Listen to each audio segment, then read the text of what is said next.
রাসেল আছি সাথে। আর শুরু হয়ে গেল ভূত এফএম। আপনাদের সবাইকে স্বাগত জানাচ্ছি ভূত এফএমে আজকে, এবং যারা যেখানে আছেন আশা করছি যে আজকে যে স্টোরিগুলো আছে আমাদের কাছে সেগুলো শুনে আনন্দ পাবেন, ভালো লাগবে এবং এনজয় করবেন অনেক বেশি। এখন যেটা করব সেটা হচ্ছে সরাসরি চলে যাব আমরা আমাদের প্রথম অতিথি হিসেবে আছেন আজকে আফনান ভাই, তার কাছে চলে যাব এবং তার কাছ থেকে একটা ঘটনা শুনে আসবো। আশা করছি যে এই ঘটনাটা আপনাদের অনেক বেশি ভালো লাগবে। চলুন শুরুতেই চলে যায় আফনান ভাইয়ের কাছে। প্রিয় লিসেনার্স, সাংবাদিক এনামুল হক আবির ভাইয়ের কথা নতুন করে বলবার কিছু নাই, কারণ আমাদের চ্যানেলে যারা রেগুলার লিসেনার রয়েছেন তারা সাংবাদিক এনামুল হক ভাইকে অনেক আগে থেকে চেনেন, ওনার ঘটনাগুলো সম্পর্কেও যথেষ্ট ধারণা রাখেন। তারপরও নতুন যারা আমাদের সাথে যুক্ত হয়েছেন তাদের জন্য বলছি, সাংবাদিক এনামুল হক আবির ভাই বর্তমানে ঢাকার সাভারে রয়েছেন, একটি জাতীয় দৈনিকে লেখালেখি করছেন। উনি সেই দৈনিকের চিফ রিপোর্টার, আর ওনার বাড়ি ঝালকাঠি জেলার রাজাপুর উপজেলার শুক্তাগড় ইউনিয়নের নারিকেলবাড়িয়া গ্রামে। দুর্দান্ত অনেকগুলো ঘটনা উনি আমাদেরকে পাঠিয়েছেন। তো চলুন আজকের ঘটনা শুরু করি। আজকের যে ঘটনাটি, এটি ওনার আপন মেজ ভাইয়ের সাথে ঘটে যাওয়া এক হৃদয় বিদারক এবং মর্মান্তিক ঘটনা, যা আসলে ভাষায় প্রকাশ করাটা অত্যন্ত কঠিন। উনি এই ঘটনাটি পাঠানোর আগে এবং পরে কয়েকবার আমাকে বলেছেন যে ভাই, এই ঘটনাটি লিখতে গিয়ে আমি বারবার আবেগ আপ্লুত হয়ে পড়ছি, কেননা এটার সাথে আমাদের পরিবারের অনেক স্মৃতি, অনেক নির্মম বিষয় জড়িত হয়ে গেছে। এই কারণে এই ঘটনা লিখতে গিয়ে আমার খুব অসুবিধা হচ্ছে।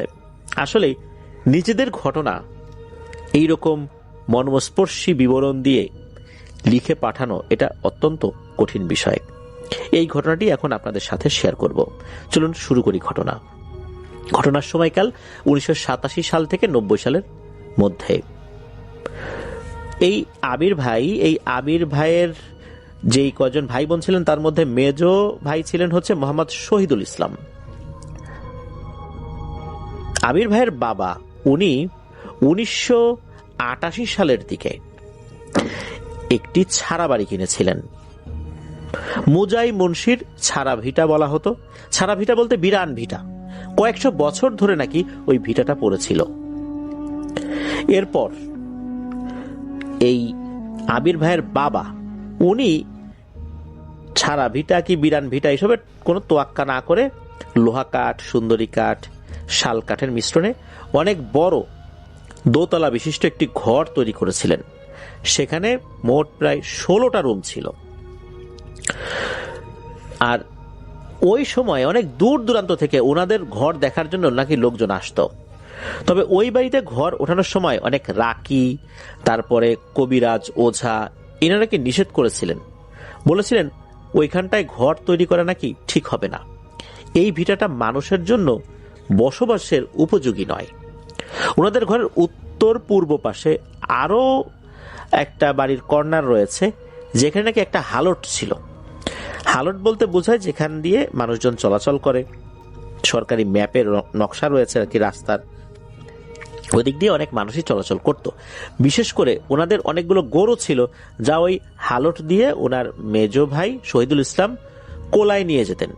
কোলা মানে হচ্ছে ধানের জমি, যেটা পৌষ মাঘ মাস সহ বছরের 6 মাসে শুকনো থাকতো, অন্য সময় সেখানে পানি থাকতো।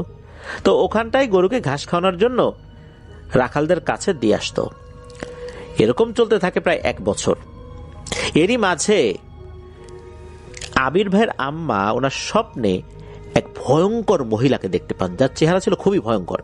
কালো কুচকুচে, পরনে লাল টুকটুকে একটি শাড়ি। তিনি আবির ভাইয়ের আম্মাকে স্বপ্নে বলতেন, আমাকে তোর একটা ফল দে, আমি তোকে অনেক স্বর্ণ গহনা টাকা পয়সা দিব। আবির ভাইয়ের মা ছিলেন খুবই পরহেজগার এবং ধনী পরিবারের সন্তান, কারণ আবির ভাইয়ের নানার মাত্র 2টি সন্তান ছিল, এক ছেলে এক মেয়ে। এই মেয়ে হচ্ছে আবির ভাইয়ের মা। আর আবির ভাইয়ের নানা কিন্তু অনেক বড় জায়গা নিয়ে বাড়ি করেছিলেন, যাতে করে আবির ভাইয়ের মা এবং ভাই মানে আবির ভাইয়ের মামা একসাথেই থাকতে পারেন তাদের পরিবার নিয়ে। তো এই যে বাড়িটা, এই বাড়িটা আসলে মানে নেয়ার যে কার্যক্রম, এই কার্যক্রমটা শুরু হয়েছিল কিন্তু আবির ভাইয়ের নানার হাত ধরে।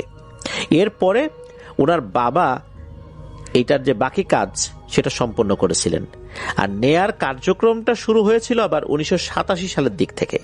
এই জন্যই মূলত এই ঘটনার সূত্রপাতটা 1987 থেকে 1990 সাল। তার আগে তো ওনারা অন্য জায়গায় থাকতেন, অন্য জায়গায় বলতে পাশেই আর একটা জায়গাতে, সেখানেও বেশ বড় জায়গা নিয়েই থাকতেন, কারণ আমির ভাইয়ের নানা তো বেশ বড় জায়গা নিয়েই তার সন্তানদের জন্য বাড়ি করেছিলেন। তো যাই হোক, ওনারা তো ঘর বাড়ি করেছেন, কাজকর্মও শুরু করেছেন। আর আবির ভাইয়ের অনেকগুলো ভাই বোনও তখন আছে।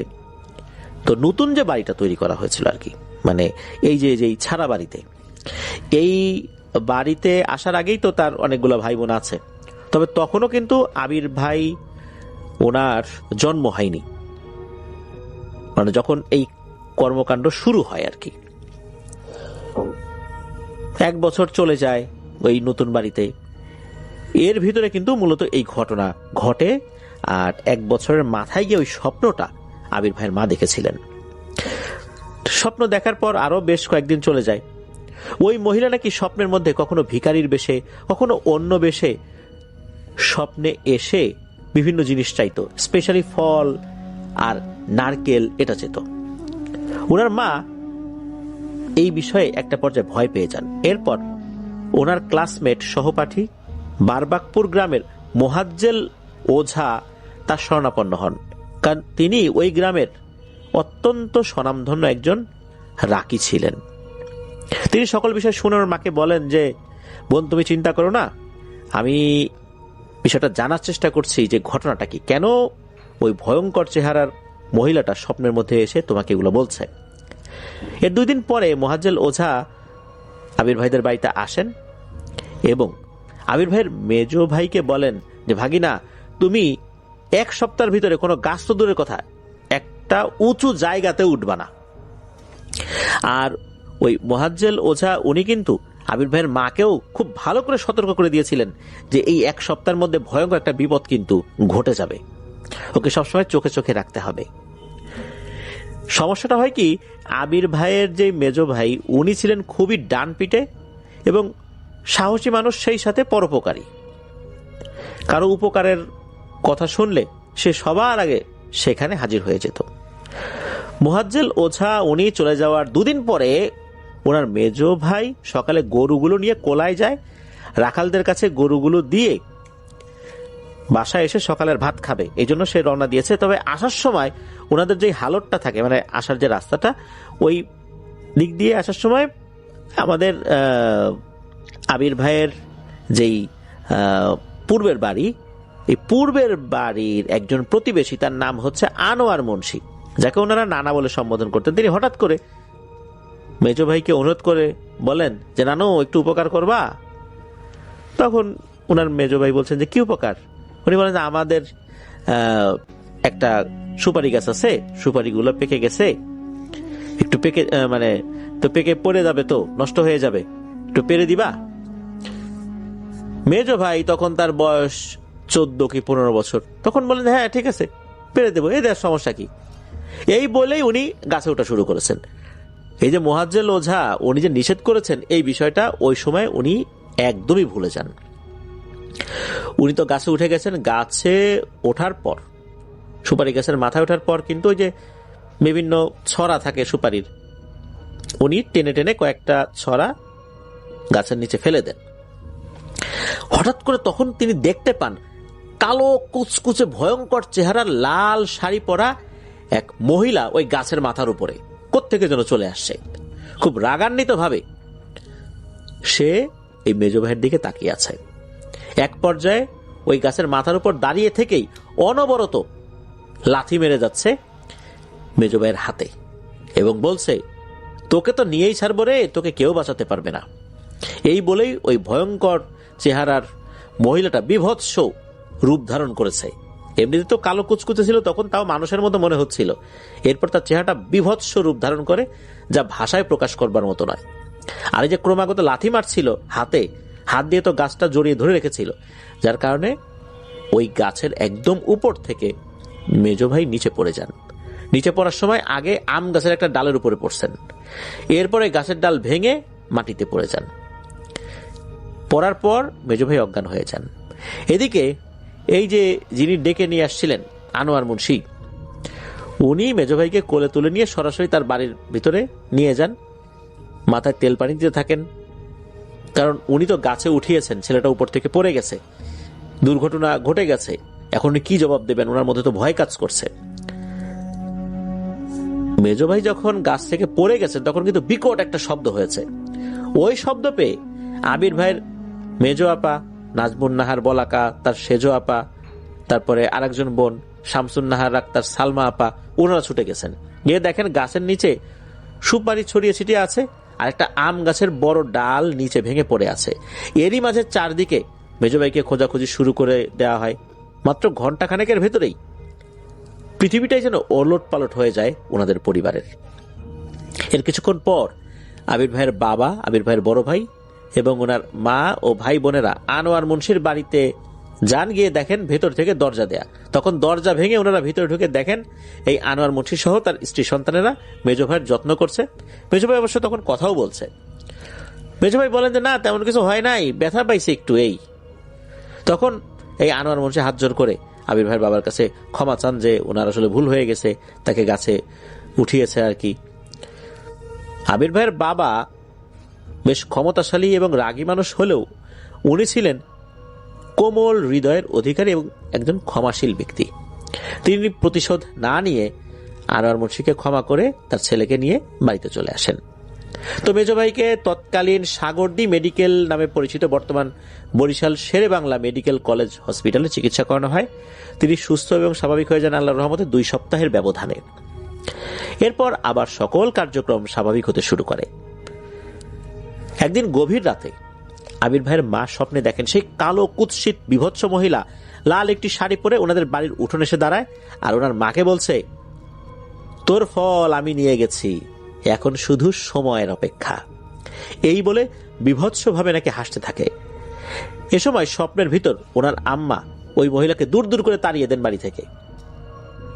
তবে ওই বাড়ির উঠোন থেকে যাওয়ার সময় ওই বিভৎস মহিলা নাকি স্বপ্নের মধ্যেই আবির ভাইয়ের মাকে বলেছিলেন যে অনেক কিছু নেব রে, অনেক কিছু নেয়ার বাকি আছে, শুধু এইটা না, আর অনেক কিছু নেব।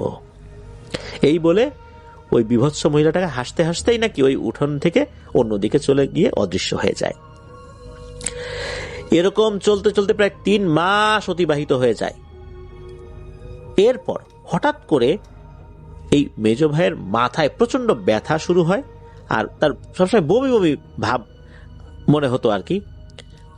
তাকে তখন নেওয়া হয় রাজাপুর উপজেলা সদর হসপিটালে। বলে রাখা ভালো, ওই সময় কিন্তু সরকারি হাসপাতাল ছাড়া কোনো প্রকার বেসরকারি হসপিটাল বা ক্লিনিক আশেপাশে খুব একটা ছিল না। পরে ওখান থেকে ডাক্তার যখন দেখানো হয়, ডাক্তার মেজ ভাইকে দেখে বলেন অবস্থা তো জটিল মনে হচ্ছে, বরিশাল সাগরদী মেডিকেলে নিয়ে গেলে ভালো হবে।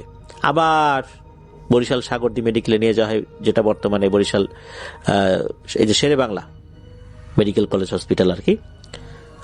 ওখানে নিয়ে আসার পর তৎকালীন ব্রেন বিশেষজ্ঞ একজন সার্জন ছিলেন, তিনি পরীক্ষা নিরীক্ষা করে দ্রুত ঢাকার পিজি হসপিটালে রেফার করেন। এরপর পিজি হসপিটালে প্রায় 2 মাস চিকিৎসা করার পর ডাক্তার বলেন যে ব্রেন একটা স্পট দেখা যাচ্ছে, যদি সম্ভব হয় আরো উন্নত চিকিৎসার জন্য ভারতে নিয়ে যেতে।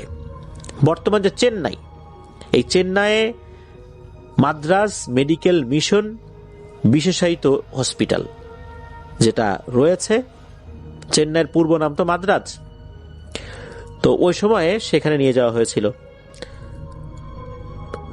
এনামুল হক আবির ভাইয়ের বাবা একজন উচ্চশিক্ষিত মানুষ ছিলেন। তিনি বুঝতে পারলেন যে তার ছেলের অবস্থা বেশি একটা ভালো না। তিনি খোলামেলা ভাবেই ডাক্তারের সাথে আলাপ আলোচনা করার চেষ্টা করলেন। ডাক্তার জানান যে পরীক্ষায় যতটুকু ধরা পড়েছে তাতে তেমন একটা ক্রিটিক্যাল কোনো একটা বিষয় যে আছে মনে হচ্ছে না, যেহেতু ব্রেইনের একটা বিষয় আরো উন্নত চিকিৎসা তো করার দরকার, যেটা এই পিজি হসপিটালে নেই। এরপর শুরু হয় মেজ ভাইকে ভারতের তৎকালীন মাদ্রাজ মেডিকেল মিশন বিশেষায়িত হসপিটালে নেয়ার তোড়জোড়। টাকা পয়সা তো একটা ব্যাপার ছিল। এর মধ্যে 1 বছরে কয়েক লক্ষ টাকা শেষও হয়ে গেছে। আবির ভাইয়ের মায়ের প্রায় 1 সের ওজনের স্বর্ণের গহনা বিক্রি করা হয়েছিল, যার ওজন প্রায় 1 সের। পাশাপাশি 20 বিঘা জমি নগদ টাকায় বিক্রি করা হয় চিকিৎসা করানোর জন্য। ভারতে নিয়ে যাওয়া হয়। সেখানে প্রায় 6 মাস চিকিৎসার পর আগের থেকেও আল্লাহর রহমতে বেশ সুস্থ হয়ে ওঠেন মেজো ভাই। পর ডাক্তারের পরামর্শে মেজো ভাইকে নিয়ে আসা হয় দেশে। প্রায় 3 মাস সুস্থ থাকার পর আবার শুরু হয় প্রচন্ড মাথায় যন্ত্রণা। পুনরায় আবার তাকে নিয়ে যাওয়া হয় ঢাকার পিজি হসপিটালে। বলে রাখা ভালো, ওই সময় ওনাদের এলাকার ওই সময়ের আর কি উপজেলা চেয়ারম্যান মোকসেদ মৃধা, ওনার ছেলে ইংল্যান্ড থেকে ডাক্তারি পড়ে এসেছিলেন। এরপর উনি পিজি হসপিটালের নিউরো সার্জন হিসাবে কাজ করছিলেন। তার তত্ত্বাবধানেই মূলত মেজো ভাইয়ের চিকিৎসা শুরু হয়।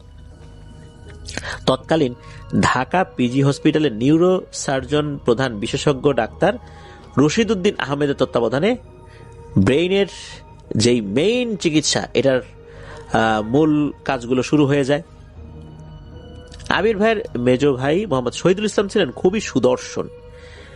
এলাকাবাসীর মতে তার মতো সুদর্শন ছেলে নাকি ওই সময় ওনার ওই উপজেলায় খুব একটা দেখাই যেত না। উনি অসুস্থ, পিজিতে ট্রিটমেন্ট উনি নিচ্ছেন। অসুস্থ হলেও উনি ছিলেন খুবই ডানপিটে এবং চঞ্চল প্রকৃতির। এই যে অসুস্থতা যে ওনার আছে, এর পরেও মাঝে মাঝে উনি জাতীয় মসজিদ বাইতুল মোকাররমে নামাজ পড়ার জন্য আসতেন। তৎকালীন খতিব আল্লামা হজরত মাওলানা ওবায়দুল হক রহমাতুল্লাহ আলাইহের সাথে ওনার ভালো পরিচয় হয়। উনিও মেজো ভাইকে খুব আদর করতেন আর নাতি বলে সম্বোধন করতেন। এরই মাঝে আবির ভাইয়ের মাকে স্বপ্নে ভয়ঙ্কর মহিলা আবারও ভয় দেখানোর চেষ্টা করে। এরই মাঝে হয় কি, আবির ভাইয়ের মা ওই মোহাজ্জেল ওঝা যিনি, তাকে খবর পাঠান। উনি পরদিন আসেন ওনাদের বাড়িতে। তিনি বাড়িতে প্রবেশ করার আগেই থমকে দাঁড়ান এবং বলে ওঠেন, এ কি সর্বনাশ, এ কি ভয়ানক কাণ্ড। এই বলেই উনি বাড়িতে প্রবেশ না করে ফিরে যান। ওই রাতেই এই মোহাজ্জেল ওঝা ওই ভয়ঙ্কর চেহারার কালপরীকে হাজির করতে সক্ষম হন। কেন এই পরিবারের ক্ষতি সে করছে, এটা জানতে চাওয়া হয়। ওই সময় এই কালপরী জানান যে নতুন যে ঘরটি তৈরি করা হয়েছে, ওই ঘরটির একটা অংশ ছিল কৈলাস কর্মকার নামের একজন ধনাঢ্য ব্যক্তির পরিত্যক্ত ঘর। এই কৈলাস কর্মকার উনি একটা সময় দেশ ছেড়ে চলে গিয়েছিলেন। আর কৈলাস কর্মকার আবার দেশে ফেরত এসে 1985 সালের দিকে তাদের এই পরিত্যক্ত জায়গাটা মূলত বিক্রি করে দিয়ে যান। আর বিক্রি করে দেওয়ার পর এই জায়গাটা কিনে ফেলেন এনামুল হক আবির ভাইয়ের বাবা। এরপর কৈলাস কর্মকার আবারও ভারতে চলে যান, আর উনি ফেরত আসেন নাই, ওইভাবে স্থায়ীভাবে আর ফেরত আসেন নাই। এমনি কালে ভদ্র হয়তো বা আত্মীয় স্বজনের সাথে দেখা করতে এসেছেন, কিন্তু এমনিতে আর ফেরত আসেন নাই। ওই জায়গাতে ঘর নির্মাণ যখন করা হয়, তখনই সমস্যাটার সূত্রপাত হয়। তৎকালীন এই এনামুল হক আবির ভাইয়ের মেজো ভাই সহ ওনার ভাই বোনের সংখ্যা 8 জন। উনি তখনও হন নাই, অর্থাৎ ওই সময়টাতে উনি তখনও জন্মগ্রহণ করেন নাই। আর এত বড় ঘর তৈরি করার উদ্দেশ্য ছিল, কারণ ওই সময় অনেকগুলো সন্তানাদি হয়েছে তার। ওই সময় ঘরগুলো বেশি বড় করে তৈরি করা হতো গ্রামে, কারণ অনেক আত্মীয় স্বজন আসতো। ছেলে মেয়ে বিয়ে দিলে তাদের আত্মীয় স্বজনরা বেড়াতে আসবে, ছোট ঘর তৈরি করলে তো আর হবে না। ঘরটা তৈরি করার সময় সুন্দরী কাঠ, শাল কাঠ, লোহা কাঠ, এগুলোর সংমিশ্রণে তৈরি করা হয়েছিল। এই জায়গার এক অংশে ওই কালপরী এবং তার পরিবার বসবাস করত। একসময় কৈলাস কর্মকার নাকি তাকে পূজাও করত। কৈলাস কর্মকার যখন এই বাড়ি ছেড়ে চলে গেছিলেন অনেক দিনের জন্য, এরপরে ওই কালপরী ওখানে রয়ে গেছে। ঘরগুলো যখন ধ্বংস হয়ে গেছে, তখন ওই কালপরী সুপারি গাছ, আম গাছ, গাব গাছ এগুলোতে আশ্রয় গ্রহণ করে। যখন নতুন করে আবির ভাইরা ঘর উত্তোলন করছিলেন, তখন অনেকগুলো গাছ যখন কেটে ফেলে দেওয়া হয়, তখন এই কালপরিটা আম গাছের সাথে লাগোয়া একটা সুপারি গাছে আশ্রয় গ্রহণ করে। মূলত এই মেজ ভাই ওই সুপারি গাছটাতেই উঠেছিলেন। এই কারণেই ওই কালপরি ক্ষিপ্ত হয়ে ওনাদের পরিবারের ক্ষতি করতে থাকেন। এছাড়া এই যে কালপরির আবাসস্থল নষ্ট হয়ে গেছে, এটা তো তার ক্ষিপ্ততার অন্যতম একটা কারণ। কথিত আছে এই কালপরি এতটাই শক্তিশালী ছিল যে তাকে রোধ করার ক্ষমতা কোনো ওঝা কিংবা কবিরাজের পক্ষে আসলে সম্ভব ছিল না। ধীরে ধীরে আবির ভাইদের সুখের সংসারে নেমে আসে কালো বিষাদের ছায়া। ধ্বংস হতে থাকে একের পর এক সম্পদ। ওনাদের একটি ইট ভাটা ছিল ওই সময়। ওই ইট ভাটাতে কাজ করতে গিয়ে একজন মিস্ত্রি আগুনের মধ্যে পড়ে নিহত হন। এছাড়াও চতুর্দিক থেকে বিপদ আপদ আসছে তো আসছেই। এরই মাঝে মেজ ভাইয়ের অপারেশনের জন্য আরো অনেক টাকা দরকার হয়। তখন আবির ভাইয়ের বড় ভাই মোহাম্মদ নওশের জামিল, যাকে ওনারা দাদা ভাই বলে ডাকেন, তিনি বাড়িতে আসেন টাকা সংগ্রহ করার জন্য। ঠিক এরই মাঝে ঘটে যায় ভয়ঙ্কর একটি ঘটনা। মেজ ভাইয়ের অপারেশনের 3 দিন আগে ওনাদের গোয়াল ঘরে ভোর রাতে হঠাৎ করে গরুগুলো অস্বাভাবিকভাবে চিৎকার করতে থাকে। সকাল 7টার দিকে শুরু হয় গোয়াল ঘরে মৃত্যুর মিছিল। সকাল থেকে বিকাল এই সময়ের মধ্যে গোয়াল ঘরে 26টি গরু মারা যায়। গরুগুলো মৃত্যুর পূর্বে লাফাচ্ছিল এবং শরীরটা ঘষছিল বিভিন্ন শক্ত জায়গার সাথে। এমন ভাবে ঘষছিল যে ঘষার কারণে শরীর থেকে কাঁচা চামড়াগুলো উঠে যেতে থাকে। শরীর থেকে কাঁচা চামড়াগুলো উঠে গেলে কেমন যন্ত্রণা হতে থাকে, তারপরও মনে হচ্ছিল যে এই গরুগুলোর শরীরে এমন যন্ত্রণা হচ্ছে যে ওরা এত জোরে তাদের শরীর শক্ত জিনিসের সাথে ঘষে হয়তো বা তারা তাদের যন্ত্রণা লাঘব করার চেষ্টা করছে।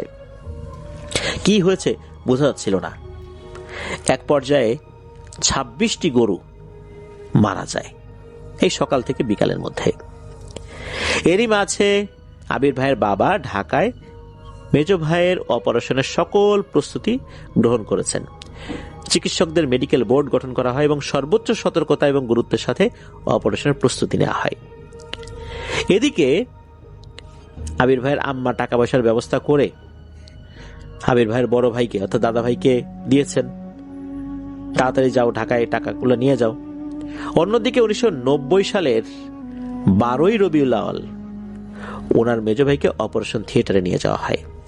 যখন অপারেশন থিয়েটারে নিয়ে যাওয়ার পর অপারেশন যখন শুরু করা হয়, যেহেতু তার ব্রেইন অপারেশন, যখনই অপারেশনের জন্য খুলিটা মানে মাথার উপর যে খুলিটা এটা খুলে ফেলা হয়, তখন ডাক্তাররা অবাক হন, ভয়ও পান। কারণ হচ্ছে ওনারা যতটুকু পরীক্ষা নিরীক্ষা করেছিলেন তাতে মনে হয়েছিল ব্রেনে কোনো একটা জায়গাতে স্পট আছে, রক্ত জমাট বেঁধে আছে, এরকম কিছু। কিন্তু ওনারা দেখতে পান বিশাল বড় একটা টিউমার তার মাথার ভেতরে। এটা কিভাবে সম্ভব? এটা তো ধরা পড়ে নাই। ওই সময় অবস্থা এতটা ক্রিটিক্যাল হয়ে যায়, 22 ব্যাগ রক্ত আনা হয়েছিল। রক্ত দিলেও নাকি ওই রক্ত শরীরে কার্যকর হচ্ছিল না। শেষ দিকে আবির ভাইয়ের বাবা উনি পাগলের মতো হয়ে যান, কি করবেন না করবেন বুঝতে পারছিলেন না। মাথায় এত বড় টিউমার যেটা দৃশ্যমান হয়েছে, ডাক্তাররা তো অবাক যে এরকম টিউমারে তো কোনো মানুষ বেঁচেই থাকে না। অথচ ওনারা মনে করেছিলেন যে একটা স্পট বা রক্ত জমাট হয়ে আছে এরকম কিছু, এই জন্যই অপারেশনটা শুরু করেছিলেন। একটা পর্যায়ে আবির ভাইয়ের বাবা ওনার শরীর থেকে 2 ব্যাগ রক্ত দিয়েছিলেন। শুধু ওই 2 ব্যাগ রক্তই তার শরীরে কিছু সময়ের জন্য কার্যকর হয়েছিল। জটিল এক অপারেশন শুরু হয়ে যায়, যেহেতু মাথার ব্রেইনটা খুলে ফেলা হয়েছে, মাথার খুলিটা খুলে ফেলা হয়েছে। মাথার ব্রেইনের উপরে এত জটিল একটা অপারেশন শুরু হয়ে গেল। আর এই ধরনের একটা অপারেশনের জন্য ডাক্তাররাও প্রস্তুত ছিলেন না, কেননা ওনারা যেই চিন্তা করে মেডিকেল বোর্ড গঠন করে যে সিদ্ধান্ত নিয়ে অপারেশন শুরু করেছিলেন, এখন তো টোটালটাই উল্টোটা। এখন ওনারা কি করবেন? এদিকে 2 ব্যাগ রক্ত দেওয়ার কারণে শারীরিকভাবে বেশ দুর্বল হয়ে পড়েন আবির ভাইয়ের বাবা। উনি কি কারণের জন্য নিচে গিয়েছেন কিছুক্ষণ পর আবার যখন ফেরত আসছেন, হঠাৎ করে দেখেন একজন ভদ্র মহিলা নার্স, তিনি কান্না করতে করতে নিচে আসছেন আর আফসোস করে বলছেন, আহারে, চাঁদের মতো ছেলেটা মারা গেল রে। এই কথা শোনার সাথে সাথে আবির ভাইয়ের বাবা বলছেন যে কি হয়েছে, কোথায় মারা গেছে, কে মারা গেছে? তখন ওই মহিলা বলেন যে 204 নম্বর কেবিনের ছেলেটা মারা গেছে। এই কথা শুনে ওনার বাবা, ও শহীদ রে বলে একটা চিৎকার দিয়ে সেন্সলেস হয়ে যান। এদিকে আবির ভাইয়ের বাবার বন্ধু বান্ধব যারা ঢাকায় ছিলেন, তারা মেজো ভাইয়ের গোসল জানাজার জন্য প্রস্তুতি গ্রহণ করেন। বাইতুল মোকাররমের তৎকালীন খতিব মাওলানা ওবায়দুল হক রহমতুল্লাহ আলাইহের ইমামতিতে বাদ আসর বাইতুল মোকাররমে জানাজা শেষ করে ঢাকার আজিমপুর কবরস্থানে চিরনিদ্রায় সমাহিত করা হয় মেজো ভাই শহীদুল ইসলামকে। ওই দিন রাতেই ওই কালপরিটা আবির ভাইয়ের মায়ের স্বপ্নে এসে বলেন, তোর কোল থেকে তো কেবল একটা সন্তান নিলাম রে, আরো বাকি আছে। এই বলে নাকি বিকট শব্দে হেসে ওঠে। মেজো ভাইয়ের মৃত্যুর দিন সকাল থেকেই ওনার মা শুধু বারবার বেহুশ হয়ে পড়ছিলেন। উনি কিন্তু তখনও জানতেন না যে তার ছেলে মারা গেছে বা কি আশয় বিষয়টা কিন্তু উনি জানতেন না। তারপরে ওনার কাছে এমনটা মনে হচ্ছিল। মেজো ভাইয়ের মৃত্যুর পর থেকে ওনাদের পরিবারে একের পর এক ভাঙন ধরে। এক পর্যায়ে 1996 সালে ওনারা ওই নতুন বাড়িটা ত্যাগ করতে বাধ্য হন। ওই বাড়িটা নাকি 62 বন্দরের ঘর ছিল, যেটা অনেক বড় বাড়ি। যারা গ্রামে ঘর বাড়ির মাপ সম্পর্কে বলছেন তারা এই 62 বন্দর কেমন হতে পারে এটা বুঝতে পারবেন। ওই বাড়িটা ছাড়ার আগ পর্যন্ত বহু ক্ষয়ক্ষতি ওনাদের হয়েছে, সম্পদের ক্ষয়ক্ষতি হয়েছে। আর এটাও জানিয়ে দেওয়া হয়েছিল এই বাড়িতে থাকতে হলে একের পর এক রক্ত এবং প্রাণ দিতে হবে। 1996 সালের পর থেকে ওনারা তো ওখানে আর থাকেন নাই, এখনো ওই জায়গাটা ওভাবেই বিরান পড়ে আছে। নতুন করে ঘর বাড়ি তৈরি করেছেন, সেখানেই বসবাস করা হয়েছে বা এখনো করছেন তারা। আর পুরনো বাড়িতে যে গাছগুলো রয়েছে, ওনারা গাছপালা লাগান ওখানে, কিন্তু কেউ থাকেন না। ওখানে যা কিছুই লাগানো হয় বেশ ভালো ফলন হয় নাকি। প্রিয় লিসেনার্স, শহীদ ভাই উনি কিভাবে এই পৃথিবী ছেড়ে চলে গেলেন একবার ভাবুন। এই ঘটনায় বেশ কয়েকটা বিষয় রয়েছে। কালপরি তাকে ধাক্কা দিয়ে ওখান থেকে ফেলে দিল, অর্থাৎ সুপারি গাছ থেকে। এরপরেই তার সাথে বিভিন্ন সমস্যা শুরু হয়ে গেল, স্পেশালি তার ব্রেইনের সমস্যা। উনি কিন্তু কোনো উন্মাদের মতো আচরণ করেননি, তার মাথা ব্যথা হতো। আর ওই সময়ে কালপরি তাকে পা দিয়ে যে আঘাত করছিল, হয়তোবা এর মধ্যেই শহীদ ভাইয়ের উপরে যা করার করে দিয়েছিল। তার ব্রেইনে যে এমন ভয়ঙ্কর টিউমার হয়েছে, এটা ডাক্তাররা বুঝতে পারে নাই। পরীক্ষা নিরীক্ষায় শুধু একটা স্পট ধরা পড়েছে। এই ধরনের একটা জটিল টিউমার অপারেশন পূর্ব প্রস্তুতি ছাড়া এটা কি করা সম্ভব? নিশ্চয়ই নয়। তার যে এই ক্রিটিক্যাল অবস্থা, এটাও ডাক্তাররা বুঝতে পারেন নাই। তার শরীরে 22 ব্যাগ রক্ত কোনোভাবেই কার্যকর হচ্ছিল না। ওনার রক্তের গ্রুপ ছিল ও পজিটিভ। ও পজিটিভ রক্ত তাকে দেয়া হলেও কেন কাজ করছিল না তার শরীরে, এটাও ভেবে ডাক্তাররা অবাক হচ্ছিলেন। প্রিয় লিসেনার্স, আসলে এই জিনেরা যখন কাউকে আক্রমণ করে, এভাবে ক্ষতি করতে থাকে, তার জীবনটা একদম ধ্বংস করে দেয়। আমরা বুঝতেও পারি না। আমরা মনে করি যে এটা কেন হচ্ছে, এমনটা তো হওয়ার কথা না। আসলে এর সাথে যে জাদু এবং জিনের বিষয় জড়িত আছে, এটা তো অনেকেই বুঝতে পারি না, যার কারণে এই ধরনের ক্ষয়ক্ষতির সম্মুখীন আমরা হই। এদেরকে মোকাবেলা করতে হলে নির্দিষ্ট পদ্ধতিতেই মোকাবেলা করতে হবে। ছাড়া বাড়ি, এই বাড়িগুলো যখন আমরা কেনার জন্য কথাবার্তা বলি, অনেক কম দাম, খুব খুশি হয়ে যায় আমরা, এত কম দামে আমরা বাড়ি পেয়ে যাব। অনেকের বাজেট কম থাকে, আমরা কিনে ফেলি। এরপর দেখা যায় যে আমরা কোথাও বাসা ভাড়া নিতে গেলাম, দেখা যাচ্ছে যে আমাদের যে টার্গেট ছিল তার থেকেও কম টাকায় বাসা ভাড়া পেয়ে গেছি। আমরা খুশি হয়ে যাই, সাথে সাথে অ্যাডভান্স দিয়ে ওই বাসায় উঠে পড়ি। তারপর শুরু হয়ে যায় বিভিন্ন ধরনের ঝামেলা। এই জন্য আমি আমার বলা ঘটনায় বিভিন্ন সময় বলেছি প্রিয় লিসেনার্স, সেটা হচ্ছে যে কোনো জায়গা কেনার সময় বা কোনো বাড়ি কেনার সময় বা কোনো বাসা ভাড়া নেওয়ার সময় যদি আমরা দেখি যে অস্বাভাবিক রকমের কম টাকায় রাজি হয়ে গেছে বাড়ির মালিক, তাহলে বুঝতে হবে কোনো সমস্যা রয়েছে। হয় সেই জায়গার কাগজপত্রের সমস্যা আছে, না হলে এই ধরনের ভুতুরে সমস্যা আছে। এই জন্য এই বিষয়গুলো আমরা পুঙ্খানুপুঙ্খ রূপে তদন্ত করে তারপর চেষ্টা করব সেই জায়গা কেনার। বিষয়টা যেন আল্লাহ আমাদেরকে বোঝার তৌফিক দান করেন। মেজো ভাইয়ের জন্য আমরা দোয়া করব, আল্লাহ তাআলা যেন ওনাকে জান্নাতুল ফিরদৌসের মেহমান হিসাবে কবুল করে নেন। এনামুল হক আবির ভাই যে আবেগ দিয়ে এই ঘটনাটি আমাদেরকে লিখে পাঠিয়েছেন, আমি ওই রকম আবেগ দিয়ে আপনাদেরকে শোনাতে পারিনি, এটা আমার ব্যর্থতা, আমি এর জন্য ক্ষমা চেয়ে নিচ্ছি। এনামুল হক আবির ভাইকেও আমি আবারও ধন্যবাদ জানাচ্ছি যে উনি এত কষ্ট করে ঘটনাটি লিখে পাঠিয়েছেন। আশা করি বরাবরের মতো সামনেও ইনশাল্লাহ তার কাছ থেকে আমরা আরো অনেক ঘটনা পেতে থাকব। চলে যাই ডক্টর আলিফের কাছে আবারও। আসসালামু আলাইকুম লিসনার্স, আমি ডক্টর আলিফ। আশা করছি আপনারা সবাই ভালো আছেন, সুস্থ আছেন। আজকেও হাজির হয়েছি সৌদি প্রবাসী হৃদয় ভাইয়ের পাঠানো একটি ঘটনা নিয়ে। তিনি বরাবরই আমাদের ঘটনা দিয়ে চলেছেন, যা সকলেই বেশ পছন্দ করছেন। আশা করি এবারের ঘটনাটিও সকলের ভালো লাগবে। হৃদয় ভাই বেশ কিছুদিন আগে আমাকে ঘটনাটি বলেছেন, সময়ের অভাবে লিখতে পারছিলাম না, যার কারণে মডারেটর শিমু খান আপুর হেল্প নিয়েছি। হৃদয় ভাই ফোনে যেভাবে বলেছেন ঠিক সেভাবে বলছিলাম। এই ঘটনাটা তার মার কাছ থেকে শোনা, তার মানে তিনি যেভাবে বলছেন সেভাবে বলছি। আমার আম্মা শুনেছেন আমার নানুর কাছ থেকে, আর আমার নানু শুনেছেন তার বাবার কাছ থেকে। সময়কালে অ্যারাউন্ড 1950 বা 1955-এর 55 সালের দিকে ঘটনা। আমার নানুর সঠিক সময়টা আসলে মনে নাই, অনেক দিন আগের ঘটনা। তবে নানু আইডিয়া করে বলেছেন তখন গরুর গাড়ির প্রচলন ছিল।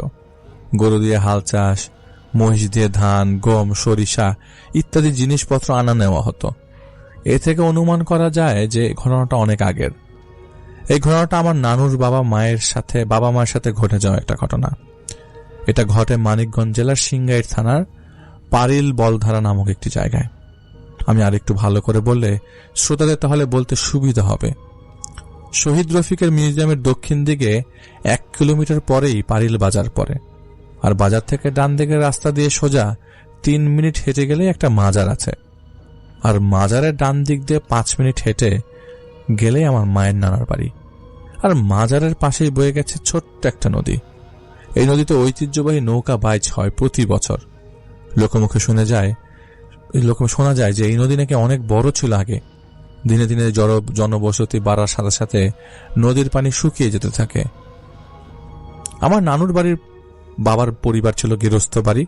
তারা 2টা হাল চাষ করার বলদ আর 3টা মহিষ ছিল। বাড়ির অবস্থা গ্রামের আর 10টা পরিবারের চাইতে একটু আলাদা ছিল। তিনি নিজের কাজ নিজে একা করতেই স্বাচ্ছন্দ্য বোধ করতেন। অনেকে আছে কাজের জন্য আলাদা লোক রাখে, জমি বর্গা দিয়ে চাষ করে, কিন্তু নানুর বাবা ছিলেন উল্টো। তিনি হাল চাষ করার সময় তার নিজের ক্ষেতে নিজেই হাল চাষ করতেন, আর হালের মৌসুম শেষ হলে ব্যাপারীদের ধান, পাট, গম আনা নেওয়ায় কাজ করতেন। তো নানুদের বাসায় ছিল 3টা ঘর। ঘরের পাশে ছিল একটা গাব গাছ। আমার নানুর বাবা তিনি নতুন বিয়ে করেছেন তখন।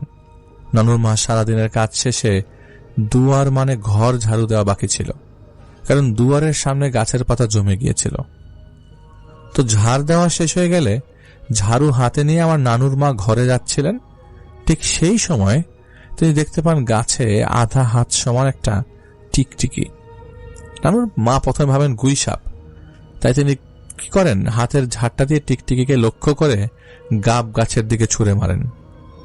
আর ঝড়টা গিয়ে সেই টিকটিকির গায়ে লাগে, ঝাড়ুটা গিয়ে, এবং সেটা তাৎক্ষণিকভাবে সেখানে মারা যায়।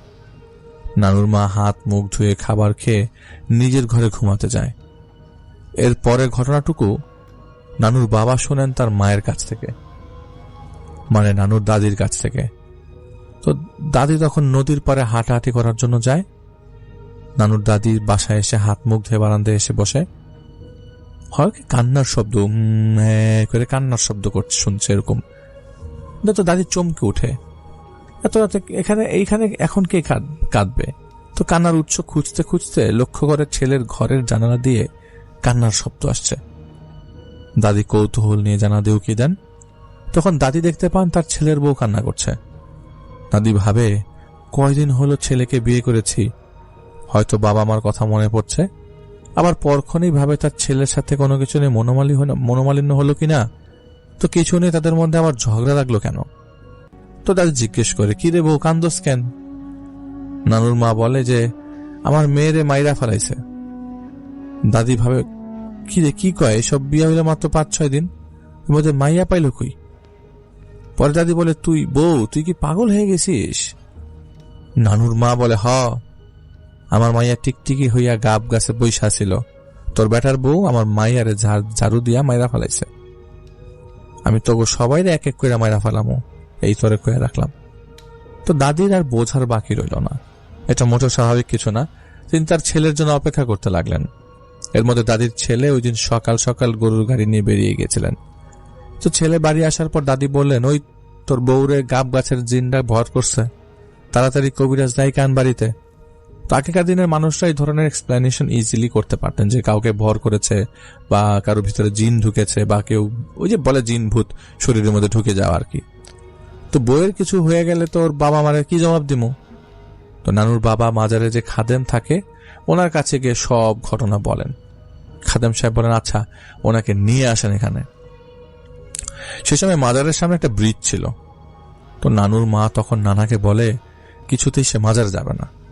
উল্টো তার ভেতর থেকে পুরুষ কণ্ঠে বলে ওঠে, আমারে নিয়ে যাইতে পারবি না ওই মাজারে, কিছুই হবো না আমার, আমি এর উচিত বদলাটা তো নিয়েই ছাড়মু, কাউরে ছাড়মু না। নানুর বাবা তখন 2-3 জন মিলে জোর করে মাজারের সামনে নিয়ে আসে। সবাই একটা ব্যাপার দেখে অবাক হয়ে যায়। ব্রিজ পার হওয়ার সাথে সাথে নানুর মা অজ্ঞান হয়ে যায়। ব্যাপার কি? খাদেম সাহেব আসেন, এসে দেখে বলেন যে মাজারের এরিয়া যেখান থেকে শুরু হয় সেই ব্রিজটার ওপার পর্যন্ত সেই খবিশ জিনটা আসতে পারে, কিন্তু ব্রিজের এপারে আর এই মাজারের এরিয়ার মধ্যে জিনটা প্রবেশ করতে পারে না। আমি ঝাড়ফুঁক করে দিচ্ছি আর পানি পড়াও দিয়ে দিচ্ছি, সমস্যা হবে না আশা করি। আর যদি দেখেন সেই জিনটা ভর করেছে তাহলে এই পানি পড়াটা ছিটিয়ে দিবেন। নানুর মাকে বাসায় নিয়ে আসেন, সবাই কিছুদিন তাকে নজরে নজরে রাখেন। একদিন সন্ধ্যার পর আবারও নানুর মা কান্নাকাটি শুরু করে দেয়। নিজের গলা নিজেই অনেকক্ষণ চিপে ধরেছিলেন। নানুর বাবা দাদি কেউ তার হাত ছুটাতে পারছিল না, তিনি এমন ভাবে ধরে রেখেছিলেন নিজের গলায়। নানুর বাবা দৌড়ে গিয়ে পড়া পানিটা নিয়ে আসে, তার শরীরে ছিটিয়ে দেয়। ছিটিয়ে দেওয়ার সাথে সাথে তিনি অজ্ঞান হয়ে পড়ে যান। তাকে নিয়ে যাওয়া হয় মাজারে। খাদেম সাহেব তার মতো করে রিচুয়াল শুরু করেন। রিচুয়ালের মাধ্যমে একটা জিন হাজির করেন, সেই জিনটা যেটা তার ভর করেছিল। জিন আসার পর বলতে থাকে যে, ভেতর থেকে বলতে থাকে, কি রে খাদেম, তুই মানে ডাকছস কেন? খাদেম সাহেব বলে, এই তুই মেয়েটাকে ছেড়ে দে, না হলে তোকে এখান থেকে আমি যেতে দেব না, মানে জীবন নিয়ে যেতে দেব না। তুই কি চাস বল, আমি দেখি তোর চাওয়া মতো আমরা কিছু দিতে পারি কিনা। জিন তার ছেলে সুরে বলে যে, কিচ্ছু নেওয়ার যদি হইতো তো কবেই নিয়ে চলে যেতাম, আমার তো কিছু দরকার নাই, আমার দরকার একটা জানের।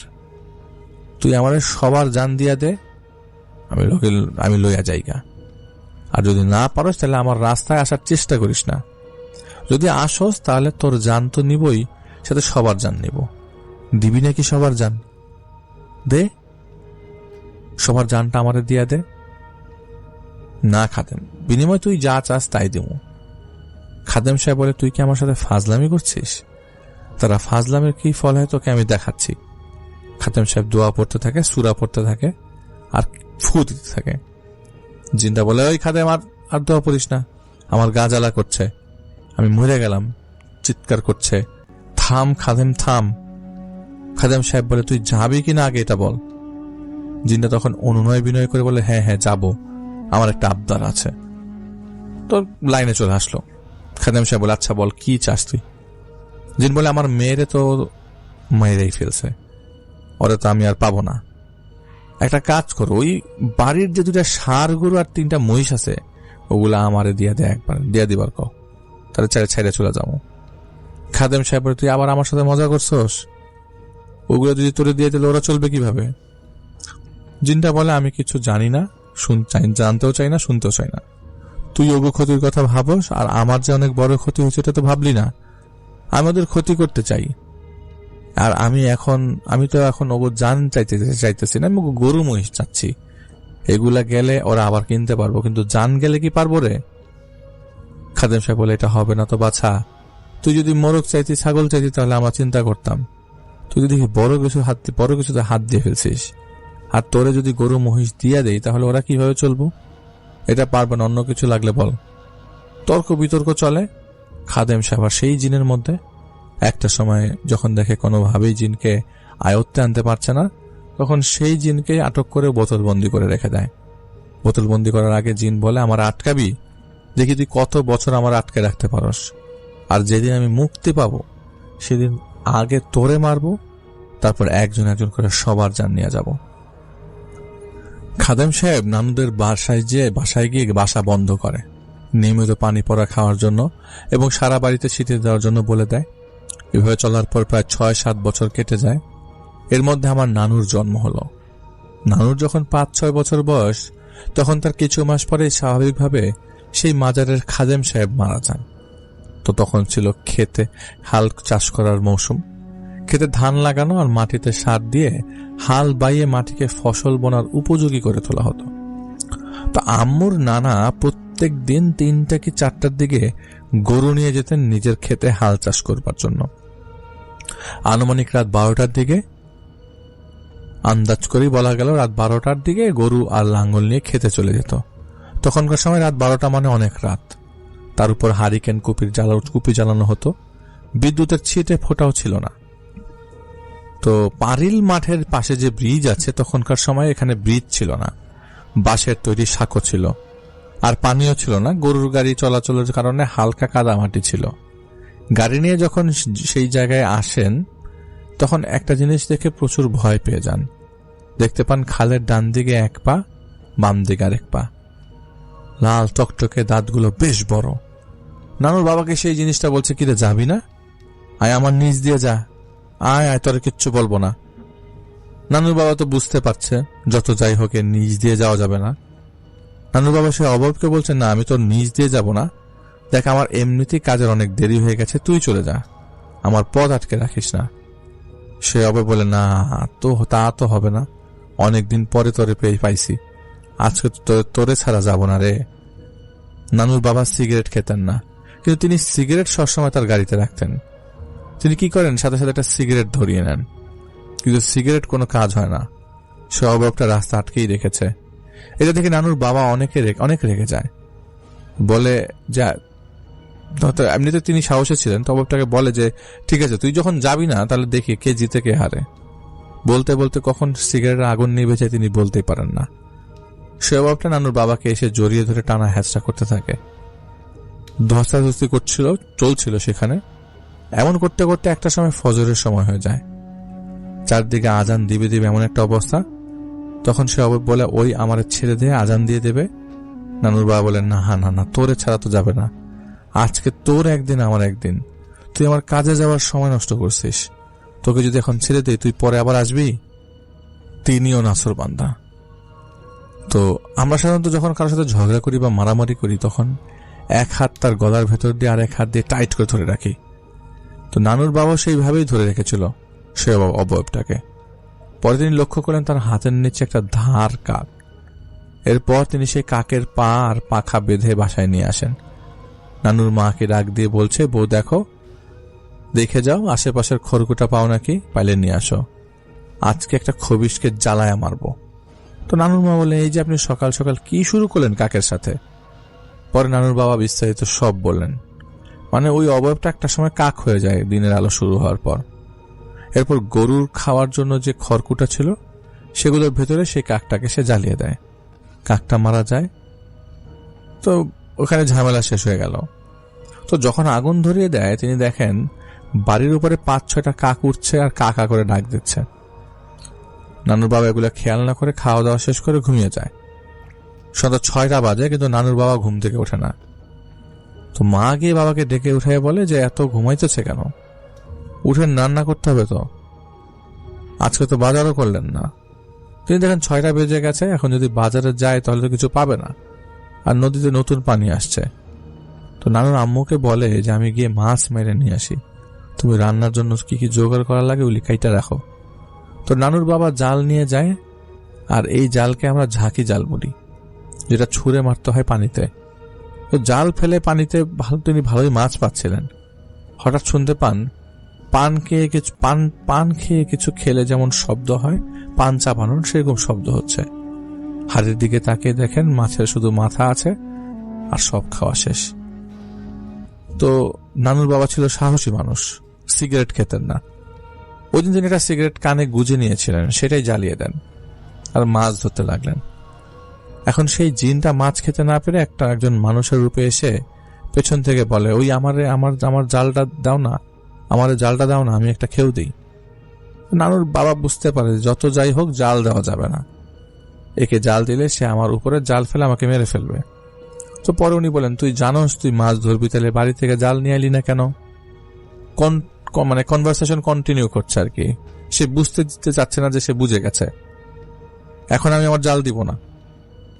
এইদিকে সেই জিন রূপী মানুষটা বলছে, দাও না ভাই, একবারই তো খেয়েও দিব, মানে সে একবার ট্রাই করবে।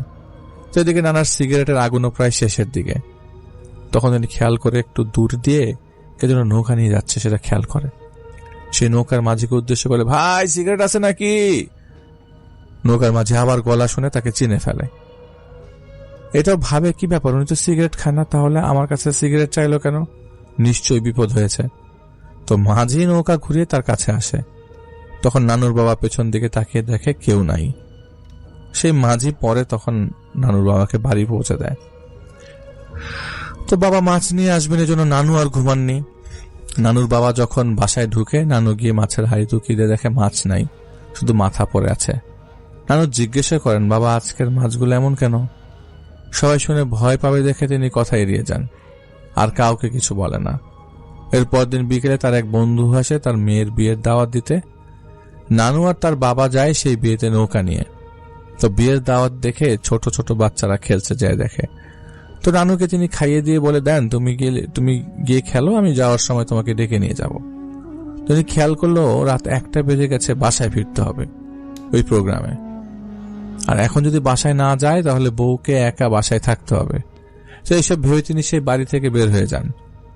বাইরে এসে নানুকে ডাক দেন, কিন্তু নানু তার ডাকে কোনো সাড়া দেন না। নানুকে কোথাও পাওয়া যাচ্ছে না। পরে নানুর বাবা একটু এগিয়ে বাড়ির নিচে গিয়ে দেখেন মাথা নিচু করে নানু আম গাছের নিচে ঝুলা ঝুলছে। ঝুলা বলতে দোলনায় দোল খাচ্ছে। নানুর বাবা কারো কাছে থেকে বিদায় না নিয়েই নানুর হাত ধরে সোজা নৌকায় উঠে যায়। তো নৌকা বাইতে লাগে। যখন ছোট খাল থেকে বড় নদীতে ঢুকবে তখন নানু তার বাবাকে বলে, বাবা ওই দেখো দুইটা নৌকা বাইচ দিচ্ছে মনে হয়। রাতে নৌকা বাইচ হচ্ছে বাবা? তো নানুর বাবা ভাবেন, কি এত রাতে নৌকা কোথা থেকে আসলো? আবার ভাবেন হয়তো অনেক দূরে গিয়েছিল, হয়তো বা নৌকা বাইচে অংশগ্রহণ করতে। তো এদিকে নানু তার বাবাকে বলেই যাচ্ছে, বাবা বাইচের নৌকার সাথে সাথে আমাদের নৌকাও নিয়ে চলো। তো মেয়ের কথা তিনি ফেলতে পারলেন না। তো এখন যতই সেই নৌকাকে ধরতে যায় ততই নৌকা তত দূরে চলে যায়। তিনি আপ্রাণ চেষ্টা করছে, কিন্তু কোনোভাবেই মিল খুঁজতে পারছে না। কাছাকাছি যাওয়া মানে 10 থেকে 15 হাত দূরত্ব কন্টিনিউয়াসলি থাকছে, ধরতে আর পারছে না। এমন না যে সেটা খুব জোরে চলছে, আবার এমনও না যে তিনি খুব আস্তে দাঁড় বাইছেন। তো একটা সময় খেয়াল করেন তাদের নৌকা সামনের দিকে আর এগোচ্ছে না। মনে হচ্ছে কেউ তাদের নৌকা মাঝ নদীতে পেছন দিয়ে টান দিয়ে ধরেছে। নৌকার মাঝে তাকিয়ে দেখেন তার মেয়ে নেই। তার বুকটা মোচড় দিয়ে ওঠে। নৌকার চারপাশ ভালো করে দেখলেন তিনি। ভাবেন আবার পানিতে পড়ে গেছে নাকি, আবার ভাবেন পানিতে পড়ে তো শব্দ হওয়ার কথা, কিন্তু তিনি তো কোনো শব্দ পাননি। ভালো করে দেখলেন কিন্তু নাই, কোথাও নেই, নানু কোথাও নেই। একটি মাত্র মেয়ে, তিনি কেঁদে ফেললেন। যখনই চোখ মুছেন তখনই দেখতে পেলেন বাইচের নৌকা পেছন দিক দিয়ে আসছে, কিন্তু তিনি নৌকা নিয়ে সরতে পারছেন না। একটা কথা সবাই জানেন যে বাইচের নৌকা লম্বায় অনেক বড় হয় এবং বড় বইটা থাকে। নানুর বাবা অন্ধকারে খেয়াল করলেন একটা মানুষের অবয়ব সেই বড় বইটা উঁচু করে তাকে বাড়ি মারার প্রস্তুতি নিয়ে নিয়েছে। ঠিক অন্ধকারে মানুষের অবয়ব যখন আঘাত করে যেই হাত তুলছেন, অমনি নানুর বাবা আল্লাহর নাম নিয়ে বিসমিল্লাহ বলে তার বইটা দিয়ে ওই নৌকা সজোরে ধাক্কা দেন। উনি দেখেন নৌকা বাম দিকের খালের ভেতর ঢুকে পড়ে। এই খাল দিয়ে এগিয়ে গেলে নদীর সাইডে একটা বট গাছ পড়ে। এই খাল এতটাই ছোট যে ছোট ডিঙি নৌকা নিয়ে যাওয়া সম্ভব না। নানুর বাবা দেখেন যে সেই দুইটা বাইচের নৌকা থেকে একটা নৌকা তার যাওয়ার রাস্তা আটকে রেখেছে। যেখানে একটা ছোট নৌকা যেতে কষ্ট হয়, সেখানে এত বড় নৌকা কিভাবে? নানুর বাবা বেশ বুঝতে পারেন যে আজকে তাকে মারার চেষ্টা করা হচ্ছে। মনে মনে ভাবতে লাগলেন, এরকম করে 3 বার বেঁচে গেছি, কিন্তু আজকে যা দেখছি তাতে মনে হচ্ছে না এবার আর বাড়ি ফেরা সম্ভব। খানিকটা মনে সাহস জুগিয়ে তিনি যখন দেখেন নৌকা কিছুটা পার ছুঁই ঠিক তখনই একটা লাফ দিয়ে মাটিতে পড়ে যান। আর মাটিতে পা ফেলার সাথে সাথে উনি নিজের শক্তি সঞ্চয় করে বাসার দিকে একটা দৌড় দেন। আবার পরক্ষণেই ভাবে, আমার মেয়েকে তো আমি খুঁজে পাইনি, তাহলে তাকে ছাড়া বাড়ি ফিরে বউকে আমি জবাব দিব কি? বউ তো আমার মেয়েকে না দেখলে সেখানেই মরে যাবে। আবারও ভাবেন যে আমি বাড়ি ফিরে যাই আগে, পরে লোকজন নিয়ে এসে মেয়েকে খুঁজে বের করব। পরে আল্লাহর নাম নিতে নিতে কোনোভাবে নিজের বাড়িতে বেঁচে ফিরেন। এরপর বাসায় গিয়ে অবাক হয়ে যান। গিয়ে দেখেন নানু তার বাসায় এবং নানুর সাথে সেই বন্ধু আছে। তিনি হতবাক হয়ে দাঁড়িয়ে রইলেন কিছুক্ষণ। কি করবে বুঝতে না পেরে নানুকে জড়িয়ে ধরে কান্না করে দেয়। আর সেই বন্ধু নানুর বাবাকে বলে, কি রে, কাল রাত থেকে তোকে খুঁজে পাচ্ছিলাম না, কোথায় ছিলি তুই? আর এদিকে তোর মেয়ে তোকে দেখতে না পেয়ে কান্না করছিল। পরে তোকে সব জায়গায় খোঁজা শুরু করি। পরে আমার চাচাতো ভাই তোকে নাকি নৌকা নিয়ে যেতে দেখে। এদিকে তোর মেয়েরও কান্না থামছে না, তাই আমি ওকে বাসায় নিয়ে আসি। এসে দেখি তুই বাসায় পৌঁছাসনি। এরপর নানুর বাবা সব বলে তার সাথে কি কি হয়েছে। সবাই মিলে পরামর্শ করেন আর বলেন, এভাবে আর কতদিন চলবে? কিছু একটা ব্যবস্থা তো করতে হবে, না হলে কোন দিন কার কোন বড় ক্ষতি হয়ে যায়। পরে নানু দাদি বললেন, গোবিন্দল মাদ্রাসায় একজন বড় মাপের হুজুর আছে, তাকে গিয়ে সবকিছু বুঝিয়ে বল, আল্লাহ চাইলে নিশ্চয় একটা ব্যবস্থা করে দিবেন উনি। এরপর নানুর বাবা সেই হুজুরকে সবকিছু বললেন। তো ইমাম সাহেব সবটা শুনে বলেন যে আপনাদের সকলের নাম ঠিকানা দিয়ে যান তো এখানে, আমি খোঁজ খবর নিয়ে জুম্মার শেষে আপনাদের বাসায় যাব। তো বিকাল 3টার দিকে সেই হুজুর নানুদের বাসায় যায়। সবাইকে একটা ঘরে একসাথে করে হাজির হতে বলে। তো হুজুর নানুর মাকে বলেন, দেখেন আপনি 4-5 বছর আগে একটা কাজ করেছেন, সেটা জেনে করেন আর না জেনেই করেন, সন্ধ্যাবেলায় এরকম কাজ করাটা ঠিক হয়নি। আপনার একটা ভুলের জন্য আজ সবার এরকমটা হচ্ছে। এই জিনের পরিবার 2 জন সদস্যকে আপনারা এর মধ্যে মেরে ফেলেছেন, আর তারা কিছুতেই মানতে রাজি না। তাদের একটাই কথা, জানের বদলে জান চায়। একজনকে হত্যা করেছেন না জেনে, কিন্তু আরেকজনকে তো আপনারা জেনে হত্যা করলেন, যেটা খুব একটা ভালো করেন নাই। এরা আপনাদের পিছু ততক্ষণ ছাড়বে না যতক্ষণ না তারা তাদের বদলা নিতে পারছে। আমি অনেক কষ্টে তাদেরকে বুঝাতে সক্ষম হয়েছি, কিন্তু এর বিনিময়ে আমার একটা আবদার আছে, আর সেই আবদার আপনাদেরকে রাখতে হবে। আপনাদের বাড়ির যে গাব গাছটা আছে সেটা কেউ কাটতে পারবেন না। এরপরও যদি আমার কথা না শুনে আপনারা গাব গাছটা কাটেন, আর এরপর যদি কিছু হয় আপনাদের সাথে, তাহলে আমি এর জন্য আপনারা দায়ী থাকবেন, আর আমি এই কাজে আপনাদের কোনো সহযোগিতা করতে পারবো না। তো সবাই চিন্তা ভাবনা করে আমাকে জানাবেন। এই বলে সেই হুজুর তাদেরকে কিছুদিনের জন্য সময় দিয়ে চলে যায়। এরই মধ্যে আমার নানুর বাবা হঠাৎ একদিন ভর দুপুরবেলা কাজ থেকে ফিরে এসে বলছে তার শরীরটা আজকে আর চলছে না, ভার লাগছে। মনে হয় শরীরে অনেক ভারী বোঝা নিয়ে চলাফেরা করেছেন। তিনি কোন রকম দুপুরে খাওয়া দাওয়া শেষ করে একটু ঘুমাতে যান। যদি ঘুমালে শরীরটা একটু ঠিক হয়। তো দুপুর গড়িয়ে সন্ধ্যা হয়ে যায়, কিন্তু নানুর বাবা ঘুম থেকে আর উঠে না। অনেক ডাকাডাকি করার পর ঘুম থেকে উঠে দেখে যে উনি একটা সাইড নাড়াতে পারছেন না, বলতে গেলে অবশ হয়ে গেছে। সবাই চিন্তায় পড়ে যায়, হঠাৎ করে কি হয়ে গেল। তখন তার এত ডক্টর ছিল না। পাশের গ্রাম থেকে কবিরাজকে খবর দিয়ে আনা হয়। কবিরাজ অনেকক্ষণ দেখে বলে, নানুর বাবার এক সাইড বিকল হয়ে গেছে। আমরা এখন বর্তমান সময়ে যেটাকে প্যারালাইজড বলি, তখনকার আমলে। এই কথা শুনে তো সবার মাথায় আকাশ পড়া অবস্থা। যেই মানুষটা দুপুরের শরীর ভালো লাগছে না দেখে এসে ঘুমালো, তার এখন এই অবস্থা। কবিরাজ তখন কিছু তেল পরা দিয়ে যান মালিশ করার জন্য। 1 সপ্তাহ মালিশ করেন। এর মধ্যে নানুর বাবা কথা বলতে পারতেন। তাকে নানুর মা জিজ্ঞেস করেছিল, কেন, কি হয়েছে? আর ওই দিন বাসায় আসার পর বললেন, শরীর ভালো লাগছে, ভার লাগছে। তো নানুর বাবা বললেন, দেখো, ক্ষেত থেকে যখন বাড়ি আসতে হবে তখন সেই অভাবটা সামনাসামনি হয়ে যায়। আর অভাবটা তাকে উদ্দেশ্য করে বলে, তোকে আজকে একা পেয়েছি, আজ তোকে কেউ বাঁচাতে পারবে না, আজ হয় তোকে নিব না হয়তো বড় ক্ষতি করে যাব। তখন নাকি নানুর বাবার সাথে এক বেশ ধস্তাধস্তি হয়। নানুর বাবা নিস্তেজ হয়ে পড়ে। উনি অনুভব করেন ওনার শরীরে গরম কিছু দিয়ে ছ্যাঁক দিলে যেমন ফিল হয় সেরকম অনুভব করছিলেন তিনি। মনে হচ্ছে শরীর ভেতর থেকে জ্বলে যাচ্ছে। কিন্তু উপরের চামড়ায় তার কোনো লক্ষণ নেই। পরে নাকি সেই অবয়বটা তার দিকে তাকিয়ে একটা তাচ্ছিল্যের হাসি দিয়ে বলে, এই নে, আজ থেকে তোর হিসাব বরাবর করে দিয়ে গেলাম।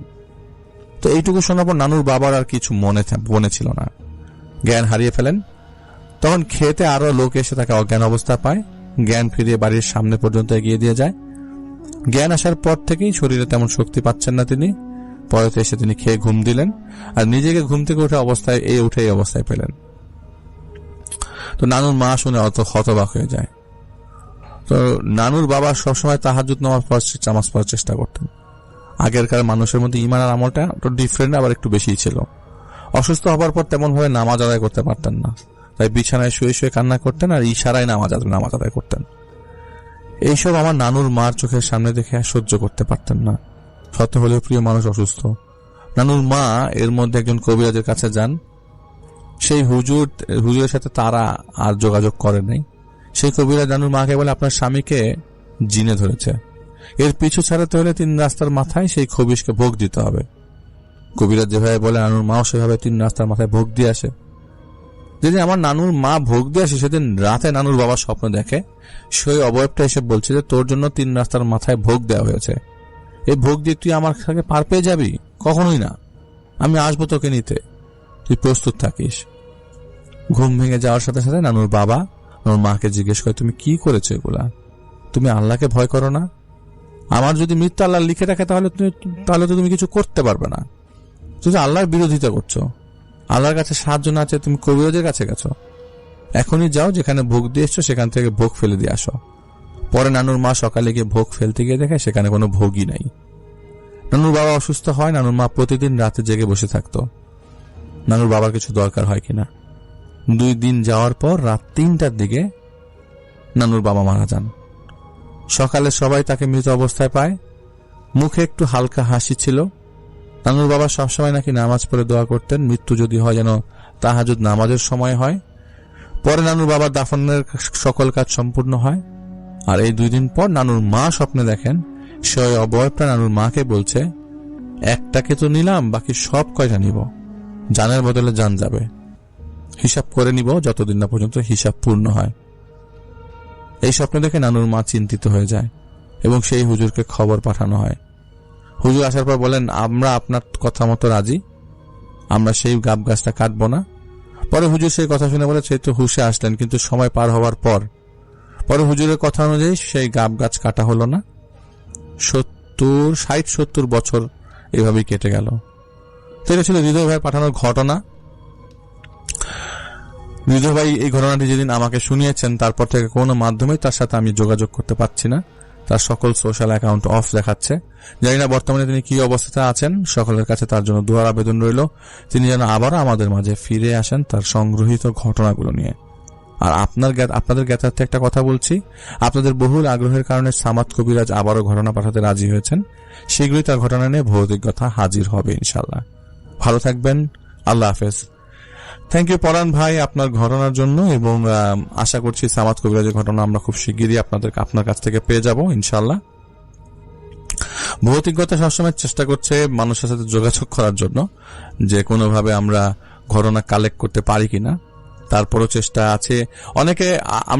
আমরা কিছু মানুষজন পাচ্ছি যে যারা মেইল পাঠাচ্ছেন, মেইলের মধ্যে আপনারা যে ঘটনাগুলো পাঠাচ্ছেন সেগুলোতে এক একটা লাইন দেওয়ার পরে দেখা যায় যে 8-10টা গ্যাপ দিচ্ছেন। আপনারা এটা না করে গ্যাপ না দিয়ে ঘটনাটি পাঠান। এত স্ক্রোলিং করে আসলে ঘটনা পড়া খুব কষ্ট হয়ে যায়। তো দেখা যায় যে এক লাইন লিখে অনেকে দেখা যায় যে ঘটনা পরের লাইন লিখতে 10 থেকে 20টা স্পেস দেন, যেটা হিউজ, মানে দরকার নেই। এটা না করে আপনারা ঘটনা পাঠিয়ে দিলে মনে হয় আমার জন্য ভালো হয়। আর আরেকটা জিনিস হচ্ছে যে আপনারা একটু দেখবেন যখন মেইলটা চেক করবেন, মেইলটা সেন্ড করার আগে দিয়ে দেখবেন যে সেটা সাবজেক্টে গেছে নাকি আপনারা মেইল বডিতে আপনারা মেইলটা লিখেছেন। আসসালামু আলাইকুম প্রিয় লিসেনার, আশা করি আপনাদের আজকের এই সত্য ঘটনাটি ভালো লাগবে। বিশ্বাস করা বা না করা আপনাদের ওপর। তো চলুন শুরু করা যাক। নির্জন মসজিদ আর সেই নুপুরের শব্দ। চট্টগ্রামের কোনো এলাকার ভেতরটা অনেক বড়। এবং অদ্ভুতভাবে নির্জন। দিনের বেলাতেও সেখানে মানুষের আনাগোনা খুব কম। চারিদিকে অনেক ল্যাম্প পোস্ট থাকলেও তার মধ্যে বেশিরভাগই নষ্ট। কিছু একদমই জ্বলে না, আবার কিছু মিটমিট করে জ্বলে। সন্ধ্যা নামলেই পুরো এলাকাটা যেন অন্য এক জগতে পরিণত হয়। দূরে কোথাও কুকুরের ডাক, বাতাসের শোষ শব্দ, আর চারপাশে এক অদ্ভুত নীরবতা। এই নির্জনতার মাঝেই ছিল একটি ছোট্ট মসজিদ, আর তার পাশে একটি পুরনো পুকুর। মসজিদের পাশেই ছিল আমাদের কোয়ার্টার।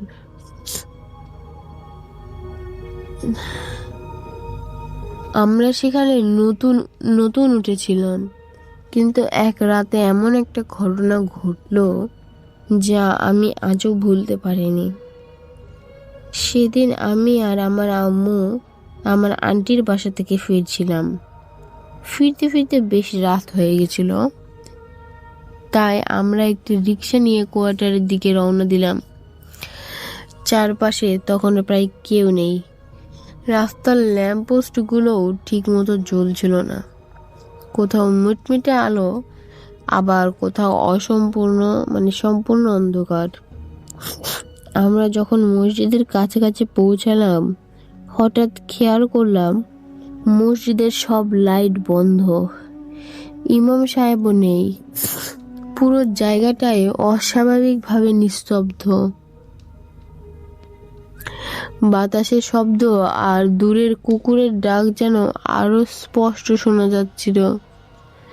রিক্সাটা ধীরে ধীরে মসজিদের সামনে দিয়ে যাচ্ছিল। ঠিক তখনই হঠাৎ আমার কানে ভেসে এলো নুপুরের ঝনঝন শব্দ।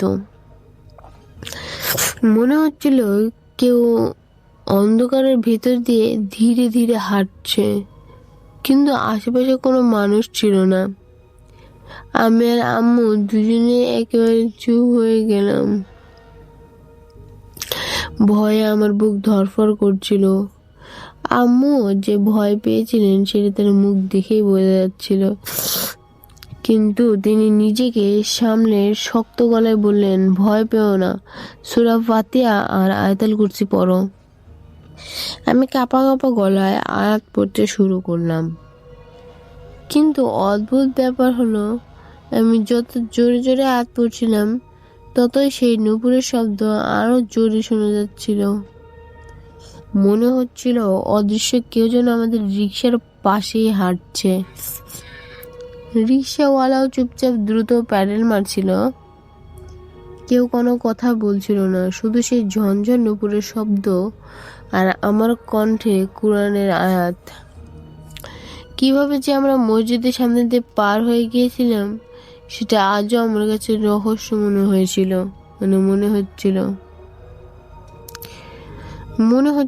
সময় যেন থেমে গিয়েছে। এরপর আমরা কখনোই সেই রিক্সাওয়ালাকে দেখিনি। আজও যখন আমি সেই মসজিদের সামনে দিয়ে যাই তখন মনে হয় লোকটা সেই অদৃশ্য নুপুরের শব্দ ভেসে আসছে, আমাকে সেই রাতের কথা মনে করিয়ে দিচ্ছে। পরে যখন আমি ঘটনাটা একটা পরিচিত মানুষকে বলেছিলাম, তিনি একটু চুপ করে থেকে বললেন, শুধু মসজিদের সামনে নয়, ওই পুকুরটার পাশেও আগে অনেক অস্বাভাবিক ঘটনা ঘটেছে। তার কথা শুনে আমার শরীরটা ঠান্ডা হয়ে গিয়েছিল। সেই রাতে নুপুরের শব্দ আজ আমার কানে মনে এক রহস্য রয়ে গেছে, যা অন্ধকারের ভিতরে লুকিয়ে নয়।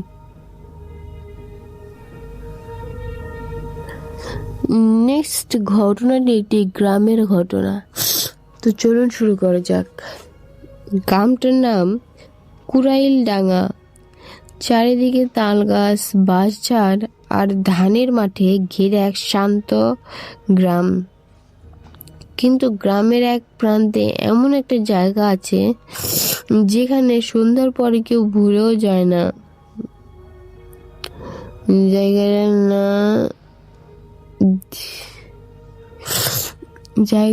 জায়গাটার নাম শুনলেই গ্রামের মানুষের শরীর শিউরে ওঠে। পদ্মভূষণ চ্যাটার্জির বাগান বাড়ি। একসময় এই বাগান বাড়িটি ছিল খুবই জমজমাট। বড়লোক জমিদার ছিলেন পদ্মভূষণ চ্যাটার্জি। কলকাতায় তার বিশাল ব্যবসা ছিল, কিন্তু গ্রামের এই বাগান বাড়িটা তিনি খুব ভালোবাসতেন। চারিদিকে বিশাল আম বাগান, মাঝখানে লাল ইটের দুতলা বাড়ি, পুকুর আর পেছনে ঘন জঙ্গল। লোকজন বলে পদ্মভূষণ চ্যাটার্জি মানুষটা ছিল বড়ই অদ্ভুত। দিনের বেলা তাকে খুব কম দেখা যেত। রাত হলে তিনি বাগানে হাঁটাহাঁটি করতেন। মাঝে মাঝে অদ্ভুত কিছু লোক আসতো তার বাড়িতে। তাদের মুখ ঢাকা থাকতো কালো কাপড়ে। গ্রামের বৃদ্ধরা বলেন সেই বাড়িতে নাকি তান্ত্রিক সাধনা আর কালো জাদু চলতো। তারপর একদিন হঠাৎ খবর এলো পদ্মভূষণ চ্যাটার্জি মারা গেছে, কিন্তু মৃত্যুটা ছিল খুবই রহস্যময়। লোকজন বলতো তার শরীরে কোনো আঘাতের চিহ্ন ছিল না, কিন্তু মুখে ছিল ভয়ের ছাপ। যেন মৃত্যুর আগে তিনি এমন কিছু দেখেছিলেন যা মানুষের চোখে দেখা সম্ভব নয়। তারপর থেকে সেই বাড়িটা পরিত্যক্ত হয়ে যায়। বছরের পর বছর কেটে গেছে, কিন্তু কেউ আসেনি।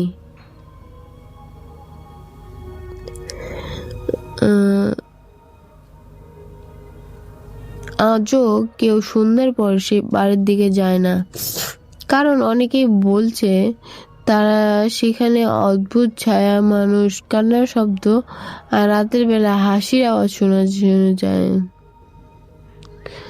একদিন শহর থেকে গ্রামে আসে রায়হান নামের এক যুবক।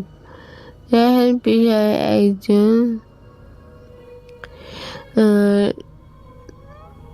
পেশায় একজন ইউটিউবার। তার চ্যানেলে নাকি সে ভূতুরের জায়গা নিয়ে ভিডিও করে। গ্রামের বাসারে বসে চা খাচ্ছিল সে। তখনই দোকানদার রহিম চাচা বললেন, বাবা তুমি শহরের ছেলে, এসব জায়গায় যেও না। রায়হান হেসে বলল, চাচা ভূত বলে কিছু নেই, সব মানুষের কল্পনা। তখন পাশে বসা এক বৃদ্ধ ধীরে বললেন, তাহলে আজ রাতে পদ্মভূষণ চ্যাটার্জির বাগান বাড়িতে গিয়ে থাকো। রায়হান একটু হাসলো, বলল, ঠিক আছে, আজ রাতেই যাব। দোকানের সবাই চুপ হয়ে গেল, কারণ গ্রামে বহু বছর কেউ সেই বাড়িতে রাত কাটানোর সাহস করেনি। রাত ঠিক 12টার সময় রায়হান ক্যামেরা, টর্চ আর মোবাইল নিয়ে রওনা দিলেন। বাগান বাড়িটা গ্রামের শেষ প্রান্তে। চারিদিকে বীর আর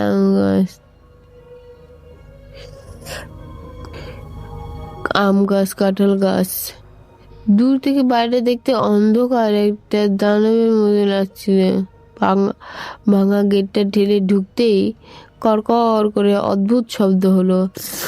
রায়হান ক্যামেরার দিকে তাকিয়ে বলল, বন্ধুরা, এখন আমি দাঁড়িয়ে আছি পদ্মভূষণ চ্যাটার্জির বাগান বাড়ির সামনে। দেখি আসলে এখানে কি আছে। বাড়ির দরজা ঠেলতেই ধুলোর গন্ধ নাকে এলো। মেঝেতে জাল, ভাঙা আসবাব আর দেয়ালে পুরনো ছবি। একটা ছবিতে দেখা গেল এক ভদ্রলোক, চোখে গোল চশমা, গম্ভীর মুখ।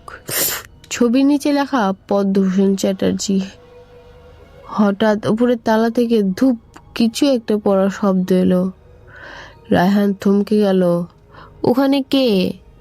কোনো উত্তর নেই। সে ধীরে ধীরে সিঁড়ি দিয়ে উপরে উঠতে লাগলো। হঠাৎ তার টর্চের আলো পড়ল একটা দরজার উপর। দরজাটা অল্প খোলা, ভিতর থেকে যেন মন্ত্র পড়ার মতো শব্দ আসছে।